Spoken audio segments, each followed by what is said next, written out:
अच्छा जी, suspension order था, suspension चल रही थी। अगर सस्पेंशन में जो इल्जाम लगाया गया था वो कंफर्म हो जाए कि वाकई तुमने टैक्स फ्रॉड किया, तुम अवेलेबल नहीं थे, जो भी रीजन थे सस्पेंशन की, वो कंफर्म हो जाए, तो कमिश्नर क्या करेगा? कमिश्नर एक अपील एबल ऑर्डर इशू करेगा, मतलब फैसला दे रहा है, आप उसके खिलाफ अपील में जा सकते हैं। और वो ऑर्डर कौन सा होगा?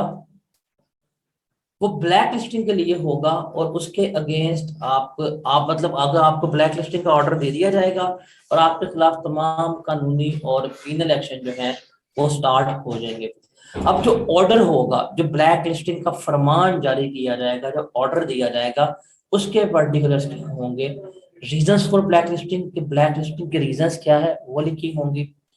लिखा होगा time period for any for which any refund और input tax shall be inadmissibly claim, कि इस महीने में, इस अरसे में इसने इतना गलत रिफंड क्लेम किया है, इसने इतनी गलत इनपुट एडजस्टमेंट की है ब्लैक लिस्टेड पर्सन ने या इसके बायर्स ने, और इसकी इतनी फेक इनवॉइसेस थी, उनकी डिटेल्स लिखी जाएंगी और बताया जाएगा कि इसके ऊपर इतनी पेनल्टीज हैं और ये अमाउंट है, इससे रिकवर करनी है। रीजंस, गलत रिफंड, जो जुर्म किया वो, और सजा, तीनों बताई जाएंगी कि इसलिए हम क्या कर रहे हैं, इसलिए हम इसको लेकर चल रहे होते हैं।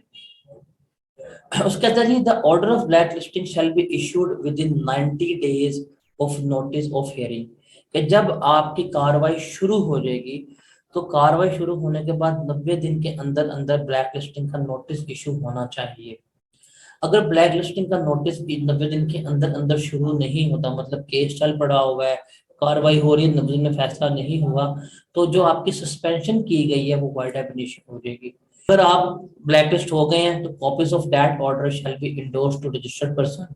हर रजिस्टर्ड पर्सन को जिससे आप डील कर रहे थे, जो आपका बायर सेलर सप्लायर था, उनको, तमाम कंसर्न डिपार्टमेंट्स को उसकी कॉपी फॉरवर्ड कर दी जाएगी। उसकी जो कॉपी है वो सर्कुलेट कर दी जाएगी कंप्यूटराइज सिस्टम के ऊपर, और जितनी इनवॉइसेज आपने इशू की होंगी, जिस जिसको इशू की होगी उसको तक पहुंचा दी जाएगी।